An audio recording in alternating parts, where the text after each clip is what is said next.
bersama keluarga Litusi. Keluarga politik itu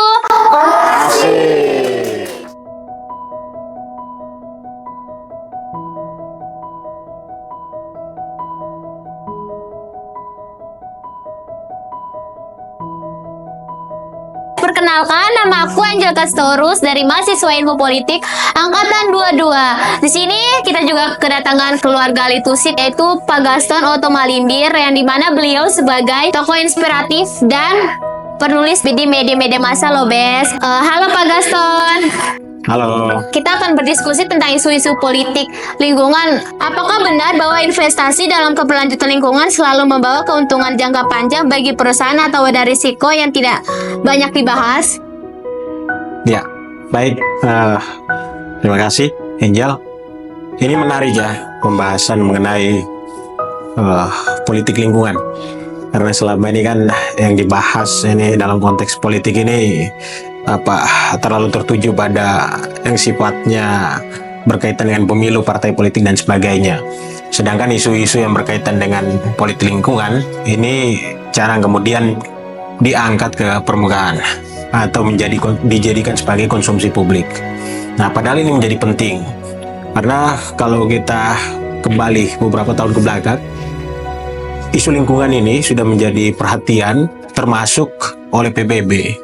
Di tahun 2015 itu dalam 17 isu SDGs itu salah satunya berkaitan dengan lingkungan, yang kemudian di berbagai negara termasuk Indonesia ini berkembanglah beberapa kebijakan ini yang kemudian mewajibkan bahwa dalam hal tata ruang, rencana tata ruang dan wilayah RT/RW, kalau kita yang kita ketahui bahwa ini mewajibkan adanya penyediaan 30% ruang terbuka hijau di berbagai daerah, baik provinsi, kota, kabupaten. Nah, yang menjadi problem hari ini yang tadi ditanyakan bahwa berbicara salah lingkungan, kemudian laba, tadi apalagi perusahaan ya. Nah, ini menjadi problem. Nah, kalau kita lihat permasalahan lingkungan yang ada di Indonesia hari ini sebagian didominasi oleh dampak daripada hadirnya industri atau perusahaan. Apapun itu, sampai hari ini bukan hanya perusahaan, yang spesifik berbicara tambang dan sebagainya, yang notabene-nya ini membutuhkan ketersediaan wilayah yang besar. Nah, bukan hanya di Indonesia tapi di berbagai negara. Hanya bagaimana kemudian pemerintah menyikapi ini. Nah, kalau kemudian pemerintahnya pro terhadap lingkungan, mengikuti betul isu-isu lingkungan di berbagai negara, maka kemudian hadirnya industri yang ada di Indonesia, perusahaan pabrik sampai pada tambang, ini tidak mengindahkan dampaknya terhadap lingkungan. Nah, berbagai fenomena sudah terjadi. Kita ketahui dulu di Jawa Timur misalkan hadirnya PT Lapindo yang dimiliki oleh salah satu keluarga di Indonesia, ya gak perlu kita sebutlah. Ini pada akhirnya dianggap menjadi salah satu indikator kemudian muncullah bencana pada waktu di 2006 karena proses pemboran yang ini. Nah, kalau tadi pertanyaannya, perusahaan secara keuntungan, perusahaan pasti untung karena ini yang kemudian membedakan kan pihak swasta atau dunia usaha dengan sektor publik. Nah, yang dicari keuntungan pada akhirnya, yang kalau kita kaitkan dengan fenomena yang terjadi di Indonesia hari ini, nah keuntungan ini tanpa melihat dampak terhadap lingkungan yang terjadi. Nah, pada akhirnya bukan hanya sampai di sana dampak lingkungan, tapi ini kemudian juga dirasakan oleh masyarakat yang notabene-nya hidup bersamaan dengan lingkungan atau alam yang kita sedang bahas hari ini.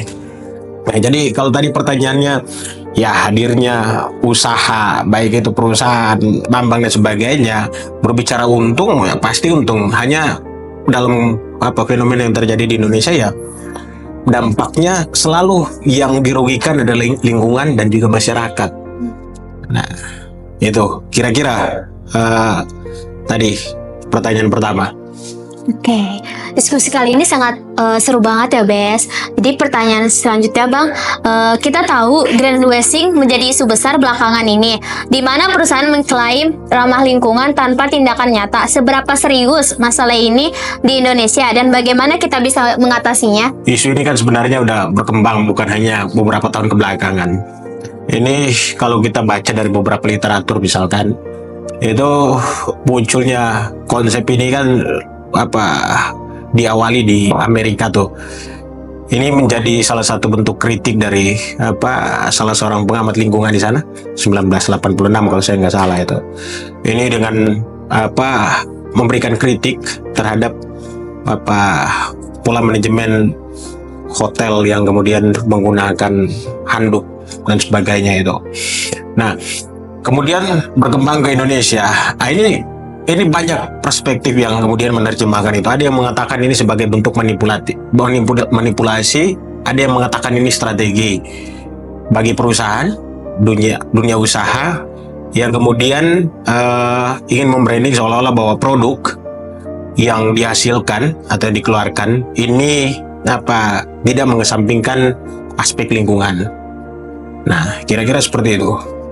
Kalau kita bicara solusi, apa langkah konkret yang bisa diambil oleh perusahaan dan pemerintah untuk memastikan bahwa regulasi lingkungan benar-benar ditegakkan tanpa mengorbankan profitabilitas perusahaan? Ya, kalau kita ngomongin solusi sebenarnya karena di Indonesia, kalau kita merujuk pada landasan penyelenggaraannya dalam konstitusi kita itu pasal 1 ayat 3 kan dia bilang bahwa Indonesia adalah negara hukum, maka seluruh proses penyelenggaraannya itu harus berlandaskan hukum yang kemudian kita terjemahkan bagaimana solusi untuk merawat lingkungan, maka hadirlah kebijakan kalau bahasa kawan-kawan di ilmu politik.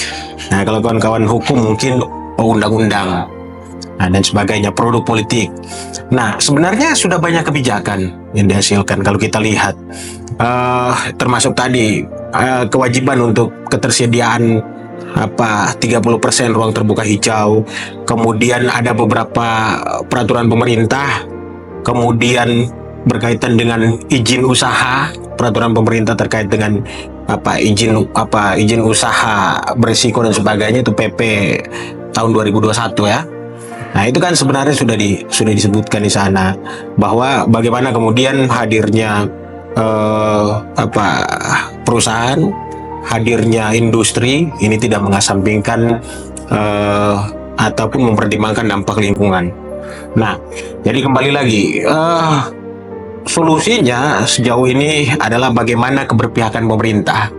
Bagaimana pemerintah berpihak ditunjukkan melalui kebijakan, tapi tidak berhenti sampai sana. Bagaimana penerapan daripada kebijakan itu, karena sudah banyak kalau kita coba membaca baik dari undang-undang, peraturan pemerintah sampai pada peraturan kementerian lingkungan hidup dan sebagainya. Ini kan sudah banyak produk-produk yang kalau tadi ditanyakan solusinya ya produknya ya kebijakan ini, karena nggak bisa semerta-merta kita membuat satu komunitas, satu kelompok untuk menyelesaikan isu ini. Karena itu Indonesia berlandaskan hukum, maka segala sesuatunya harus diselesaikan dengan produk kebijakan yang kemudian kita kenal, dan sejauh ini sudah banyak. Hanya saja kan problemnya lagi adalah banyak juga kemudian kebijakan-kebijakan yang bertentangan. Kita tahu terakhir misalkan dulu kenapa di tahun 2020 dengan munculnya kebijakan salah satunya berkaitan dengan upaya untuk memperkuat pangan di Indonesia, maka hadirlah yang namanya food estate. Meskipun ini sudah digodok sejak era Orde Baru dan sebagainya, tapi kemudian ini bagus, tujuannya bagus untuk memperkuat swasembada pangan di Indonesia dan juga untuk membangun daerah-daerah pedesaan. Tapi kemudian kalau kita lihat dalam aplikasinya, kita selalu bermasalah dalam proses penerapan kebijakan atau apapun itu. Nah, kalau kita baca misalkan catatan daripada Walhi Wahana Lingkungan Hidup Indonesia, salah satu organisasi yang konsen terhadap isu lingkungan, dia mencatat bahwa sepanjang tahun 2020 sampai 2023 setidaknya ini sudah 54.000 sekian hektar lahan yang kemudian digunakan, yang dampaknya yang itu berdampak pada salah satunya lingkungan. Nah, begitupun organisasi-organisasi lainnya yang badan konservatif itu juga mencatat hal yang sama, bahwasanya hasil riset yang mereka lakukan, program food estate yang ya terlepas kita lihat tujuannya bagus, tapi dalam implementasinya 4 permasalahan yang dicatat oleh dua lembaga ini, itu salah satunya adalah dampak lingkungan, selain daripada perebutan lahan dan juga konfliknya dengan masyarakat di beberapa daerah yang menjadi target daripada program ini. Sumatera, kemudian NTT, Papua, dan juga ada kurang lebih 5 daerah di sana. Nah, itu problemnya selalu di sana. Nah, bagaimana solusinya? Selain daripada pemerintah harus berpihak melalui kebijakan, ini perlu ada dorongan daripada kelompok-kelompok civil society yang ada. Nah, itulah kenapa pentingnya peran civil society di kita. Nah, yang juga bergerak salah satunya dalam hal konsen terhadap isu lingkungan. Nah, kita perlu mendorong terus itu. Terlepas dari banyak yang mengatakan bahwa sejauh ini pemerintah tidak terlalu memikirkan dampak lingkungan, lebih banyak berbicara keuntungan. Ya itu kan. Bagaimana hadirnya perusahaan, kemudian ini memberikan dampak baik itu kepada daerah maupun kepada pemerintah pusat. Tapi kemudian kita juga harus berpikir, kita harus optimis bahwa upaya-upaya yang dilakukan hari ini bukan tidak mungkin suatu saat ini akan berdampak baik terhadap salah satunya lingkungan. Bahkan sebenarnya kita lihat banyak problem, banyak yang bertentangan. Kalau kita lihat di IKN, kenapa kota impian, ibu kota negara baru, saya nggak berbicara jadi atau enggak, ini problem beda lah. Tapi pembangunan IKN itu kenapa dibuat dengan nuansa hijau? Ini kan diprioritaskan untuk nantinya menjadi kota seperti halnya desain kota yang menyatu dengan alam. Hanya dari mulai bangunan istana presidennya itu diperkirakan sekarang mulai mengijau itu kan, dan juga berbagai bangunan yang hadir di sana itu akan dibentuk seperti itu. Nah, ini bagian daripada ini aplikasi ini. Namun di sisi lain tadi hadirnya industri perusahaan sampai hari ini tambang yang sedang menjadi diskusi di seluruh elemen ini tidak mengindahkan itu.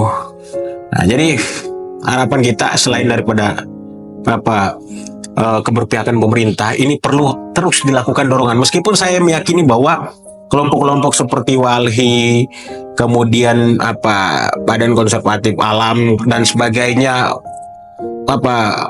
organisasi-organisasi kemasyarakatan, civil society yang selama ini konsen selalu mendorong hal itu. Nah, kira-kira seperti itu. Nah, ini ada pertanyaan terakhir nih, Bang. Bagaimana dengan peran masyarakat dalam mengawasi hubungan antara perusahaan, pemerintah, dan lingkungan? Apakah kita sebagai konsumen punya pengaruh besar dalam memaksa perubahan? Ya, di negara-negara seperti halnya Indonesia, kita masuk dalam konteks yang agak teoritis sedikit ya, bahwa segala sesuatunya ini ditentukan harusnya idealnya berdasarkan kehendak daripada masyarakat.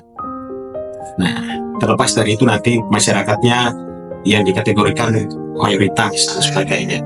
Nah, karena bagaimanapun negara-negara seperti halnya Indonesia dengan sistem demokrasi ini selalu berangkat dari kehendak masyarakat. Nah, orang-orang yang hadir atau mengisi pemerintahan hari ini adalah representasi, perwakilan daripada masyarakat yang harusnya segala sesuatunya yang dilakukan oleh mereka ini berangkat daripada kehendak masyarakat. Nah, sehingga kalau kita mau Kalau kita mau perubahan itu dilakukan, bisa saja baik melakukan melalui jalur yang sesuai dengan regulasi kebijakan ataupun undang-undang yang ada, ataupun jalur-jalur yang jalur-jalur lainnya. Nah, misalkan sesuai dengan ketentuan undang-undang, kita bisa mendorong melalui lembaga representasi atau kita kenal dengan lembaga perwakilan rakyat. Nah, itu kan pintu masuk daripada aspirasi yang kemudian melahirkan suatu produk kebijakan di kita. Nah, di sisi lain kemudian dorongan ataupun bentuk pressure yang bisa dilakukan yaitu melalui gerakan-gerakan civil society yang tadi. Tidak terlepas ada mahasiswa di sana. Nah, makanya kalau kita mundur sedikit ke belakang, perubahan apa yang terjadi di Indonesia ini yang tidak terlepas daripada kontribusi mahasiswa?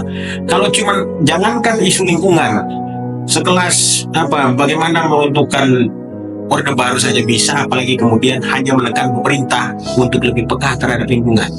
Nah, jadi itu kurang lebih seperti itu solusinya. Bisa kita menempuh jalur yang sesuai dengan regulasi maupun jalur-jalur lain melalui pressure yang dilakukan oleh kelompok-kelompok civil society termasuk kelompok mahasiswa terhadap pemerintah.